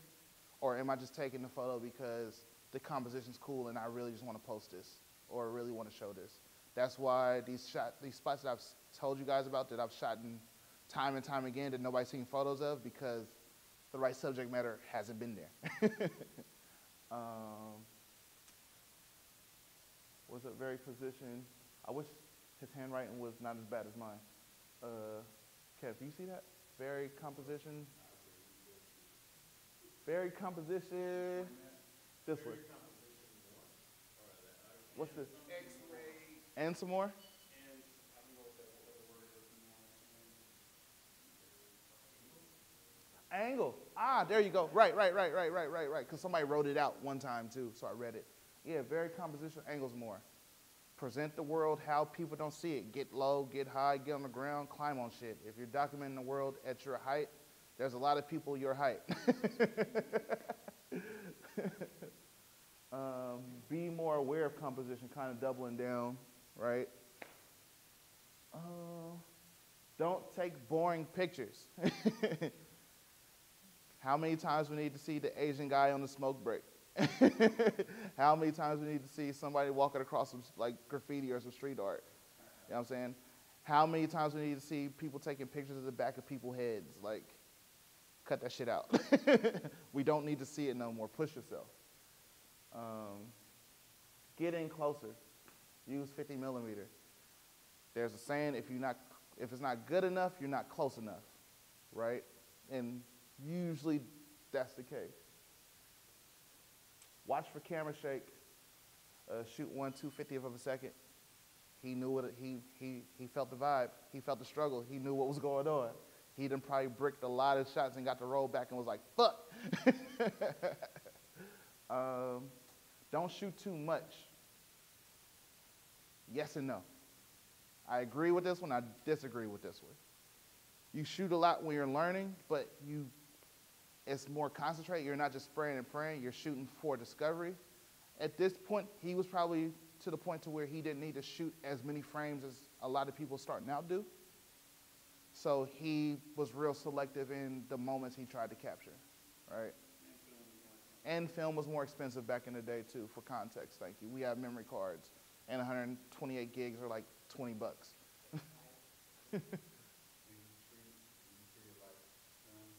Do I treat it like film?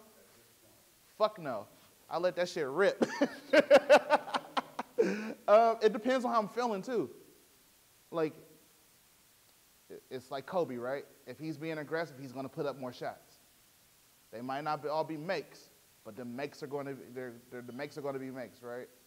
And it's like some days if I'm not as aggressive or I'm not feeling it, I'll be more selective because now I'm looking for other things.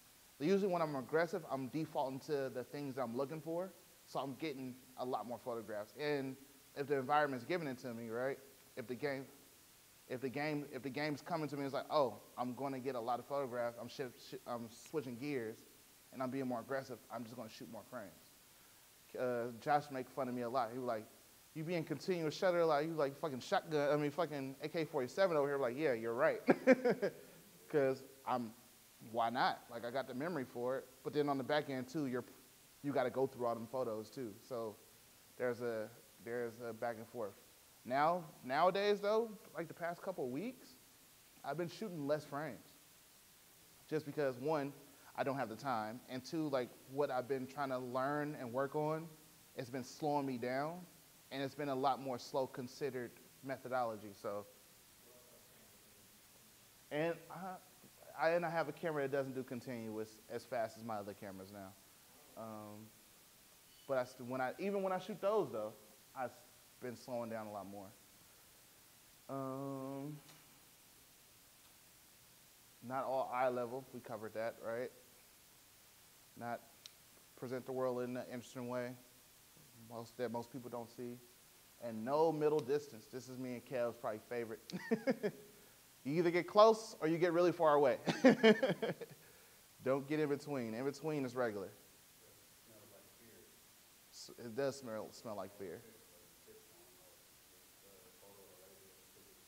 Yeah. Yep. Right.